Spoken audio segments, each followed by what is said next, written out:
Hello, and welcome to Homegrown KC, a podcast dedicated to exploring Kansas City's fascinating history and sharing stories from a church past. I'm your host, Lara. Join me today as we explore a piece of Kansas City's history.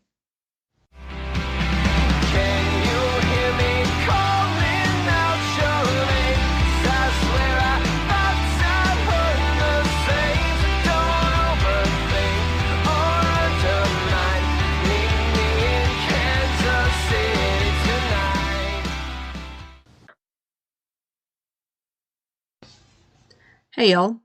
So I had two football-oriented adventures this month, and at first just gave a quick summary of the adventures in my regular episodes, and then I started thinking about it, and I thought, no, I need to edit that, put these two together into a minisode, and elaborate just a little bit more. So, here it is. So the first adventure this month was my grandmother and I went to the Chiefs practice up in St. Joseph. And the second adventure, which I'll get to in a minute, we went to the Chiefs versus Browns preseason game this past Saturday. My grandmother and I try to go every year. We went on a Tuesday this year. We usually go on a Saturday, and it's packed, like major concert packed, like Taylor Swift concert packed, right? Okay, I don't know, maybe Taylor Swift is bigger than the Chiefs, but regardless, like, it's packed, right? Like, you're squished in there. And honestly, I was like, Chiefs fans, it'll still be pretty busy on a Tuesday. No, I have seen more people at a high school football game than was there on Tuesday. So, if you want to go see them practice, but crowds aren't your thing, maybe go on a weekday. It was also really cold when we first got there. So the practice started at 9:30. We thought it was 9 a.m. And we figured gates would open about 8. I'm pretty sure that that's what they do on the Saturdays. Maybe because there's less people, they didn't open until almost 9. I don't know. But we got there at 7 a.m. trying to get a good spot. There were only 20 people, maybe 20 people ahead of us when we first got there. And it was 60 degrees at 7 a.m. in St. Joe in August. So weird. Whatever, the cold, and I mean, seriously, we were in jeans. I had 2 jackets, and she had a jacket and a blanket. It was just cold until the sun came up. Whatever, cold 2-hour wait was worth it. It's always fun to go. And our rookies looked good in practice. They looked good in the couple preseason games that we've had. So I think it's going to be a good season for us. And listeners, I recently had cause to find out that I was right, and it is a good season for us. Okay, so first I have to start off with a shout out to my friend Debbie, who invited me on a spontaneous adventure yesterday, and it was so epic. Alright, so we used to work together until she retired a few months ago, and I think I mentioned this before, so, at my company, I was one of the very, very few people who worked in office every day throughout lockdown and the following 2 years of pandemic. Debbie did as well. So the 12-ish of us that were there every day, we got really close, right? And even though some people have retired or moved on, we still get together for group suppers every couple months. Well, she called me late Thursday night out of the blue, and my initial reaction was, oh my god, something is wrong with Vicky, her sister who also worked with us. That was not the case. She's like, no, Laura, everything's fine. I was like, okay. But then she said, my other sister Brenda has 2 extra tickets to Saturday's game. Would you and your grandmother like to go? And I kind of went into shock. I was not expecting that. So I was like, I don't know. Let me call her. Turns out nothing was going on Saturday. So yeah, we went. It was amazing. Also, turns out that these tickets are Brenda's boss's season passes. He couldn't make it that day, so he gave them to her. We had VIP parking. We got there early. We tailgated. That was a lot of fun. Also, this is my first time I've ever been at a Chiefs football game at Arrowhead. So, like, it was just the most amazing experience. When we got in, our seats were the first row of the club level. So we had to go through the VIP entrance and then up to the second level. Actually, it was like, I think it was like labeled 4, which I didn't understand. And then we walked in and we had to, do our tickets again. And then we had the inside scope where you could sit inside the air conditioning. It's the same place where the special rooms. I don't know. Big money for him to have these tickets. Anyways, as you can tell, I'm still super excited. It was amazing. Let me calm down for a minute. Okay, so we played against the Browns, and I'll be honest, I was like, the Browns are not a very good team, right? They're ranked fairly low in the NFL. So I thought, we're just going to smash them. It's going to be like 40-0. And, like on the one hand, I'm okay with that. And on the other, I was like, I wish they would give us a little bit of a challenge. Well, turns out we got a huge challenge. Sorry, that was kind of loud. The Browns got 3 freaking touchdowns in the first quarter, and we only got a field goal. Like, they intercepted and ran in for a touchdown twice in the first quarter. It was really bad. We almost caught up in the second quarter. At halftime, we were still down by a touchdown. Then they got ahead again. Then we caught up. And then for the last fourth quarter and for part of the third quarter, we were like neck and neck, right? There's only 1 point difference between us. And then they got a touchdown and they were ahead, but they missed the extra point kick. And so we just needed a field goal. Like, I was hoping we were going to go for a touchdown. We didn't make it. So Butker kicked in the 44-yard field goal, which is like not a lot for him. He's made like 70-yard field goals. But we were ahead by 1 with less than a minute left in the game. Everybody was like screaming. I almost lost my voice in the first quarter after those 3 touchdowns. And then almost lost it again after we won. Screaming and jumping and celebrating. Amazing. What an epic adventure. Thank you, Debbie. Okay, calm me down. Some of the images, some of the pictures I took from the game are available on my social medias if you want to check them out. Now that I have... I'm still really excited. Hang on, let me pause for a minute. Okay, we're good. We're back. We're calm. There's a couple more things I wanted to say about the game. So, the infamous kiss cam? I am very, very happy to say that there was no kiss cam at the game, because that is a potential for consent violation, and even if it wasn't, it's just super awkward. Point a camera at people and be like, kiss, kiss. No, thank you. So they did hug camera, that was nice. They did another specialized camera, I can't think of what it was now.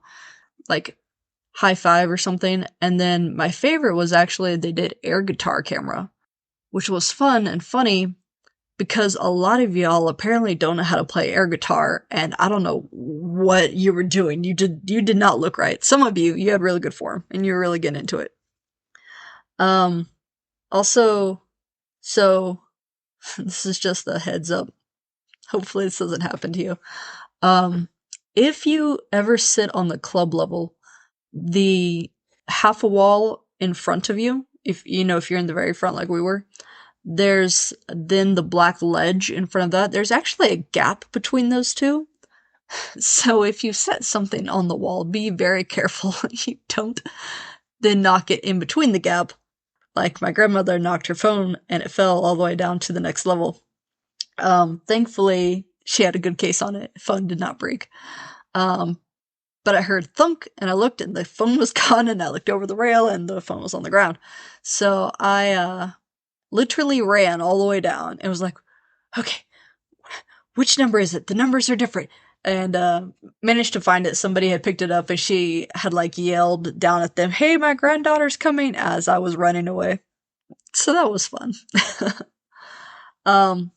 Getting serious for a second before we log off. The tomahawk chop. Okay, so I didn't see anyone. There's several thousands of people I didn't see, but I I didn't notice anyone in war paint or headdress, which is great. Appreciate that the team did outlaw it like 2 years ago now, maybe 3, but I think it was just 2. However, the tomahawk chop was still very much in attendance.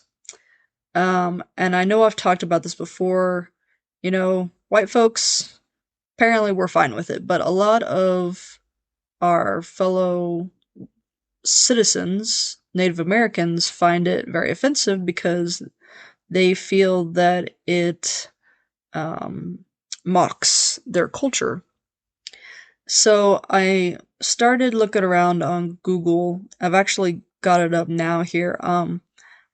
It was actually kind of interesting to me, for just a totally separate reason, to see that it's not just the Chiefs that do it. Apparently, the Braves baseball team also does it, and I thought that they had changed their name. Maybe I was thinking of the Redskins football team, which is no longer the Redskins.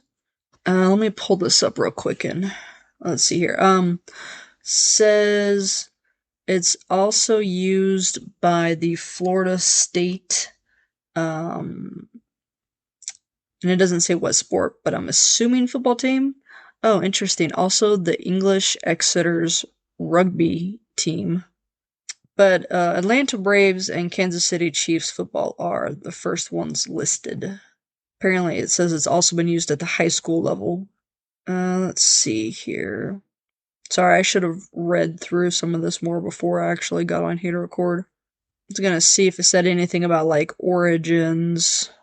This particular article does not. But, by those to whom it matters to their culture, more so than just football fans, even though I know a lot of you are diehards, and this is your culture, you've been asked to stop. And I wish that more people would take the request seriously. Anyway, in summation, the Chiefs practice, which is usually the end of July and August up at St. Joseph, is a ton of fun. $5 for parking, free most days. There are a couple of special days that are $5 tickets to get in. Highly recommend it to anyone who wants to see the Chiefs up close and personal. Also, the game was super, super fun, and I would love to recommend it. However, I know that the tickets are hella expensive, and I guess that was the other thing. Do tailgate. The tailgating was really fun, and the food inside. So we did tailgate. We had hot dogs and brownies and pasta at 10 a.m. So halfway through the game, I was like, I'm hungry. I see people with food. I'm gonna go find me something. And I should have just got a bucket of popcorn for like $6, but I was like, you know what? Them chicken and fries look good. And chicken and fries ended up being like $22. Plus my drink, which was also very good. Fresh squeezed cherry limeade was another $8. So I spent like $30 on food. Yeah, the food in there is really expensive. So recommend tailgating beforehand. That way that you don't have to pay for food. I hope you will consider becoming a financial supporter of the show. There are several ways you can do so. You can subscribe to patreon.com/homegrownkc or redcircle.com/homegrownkc. You can also give a one-time donation at redcircle.com or coffee.com. That's ko-fi.com/homegrownkc.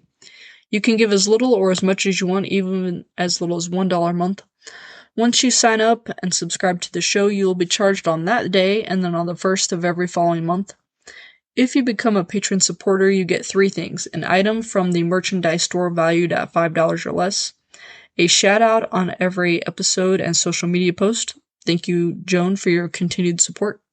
And you get access to exclusive bonus content featuring local historians, archivists, and museum curators. Everyone who simply donates will receive a shout out on the next available episode, but you do not get access to the bonus content or anything from the merchandise store. Additionally, if you simply donate on Coffee, 1% of that donation automatically goes to help fight climate change. I did not record any Patreon episodes this month. However, I did finally upload my last 2 Patreon recordings earlier in the month. That's with Jennifer Lovesey Mast, who is Worlds of Fun historian, and Andrew Gustafson about their current special exhibit, The Transformative Nature of Trains in Johnson County. I also don't have anything planned next month, but I have reached out to a few people. Hopefully I'll have answers soon. If you cannot support me monetarily, you can still support me by liking, following, and subscribing my social media pages. That's Facebook, Instagram, Pinterest, Tumblr, Twitter, and YouTube. Also, tell your friends and family, your coworkers, your neighbors, the guy down the street that you don't like about me. Get them to start listening. Word of mouth is the best way to get new followers. I am Homegrown KC everywhere. Also, rate and review me wherever you listen, especially on Apple Podcasts. You can visit my website for additional information on every topic. That's homegrownkc.wordpress.com. And you can sign up for my newsletter there. That is the only place where you can sign up for my newsletter. Once a month, you'll receive an email that says, here's what's new, what's upcoming with the website.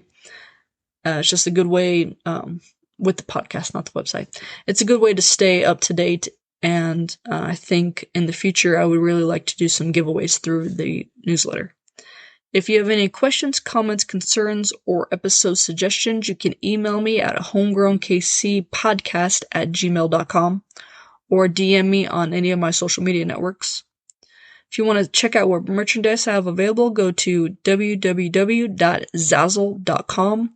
That's zazzle.com/store/homegrown_KC_store to see what is available.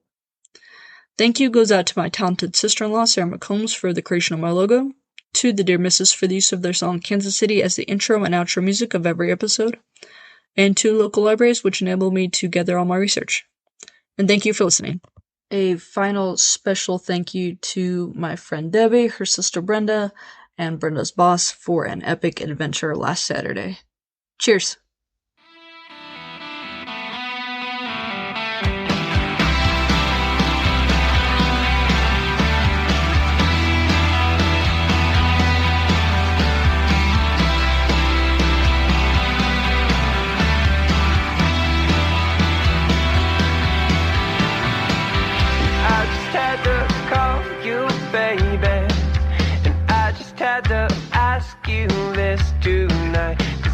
Seem to shake this feeling, and I can't seem to get you off my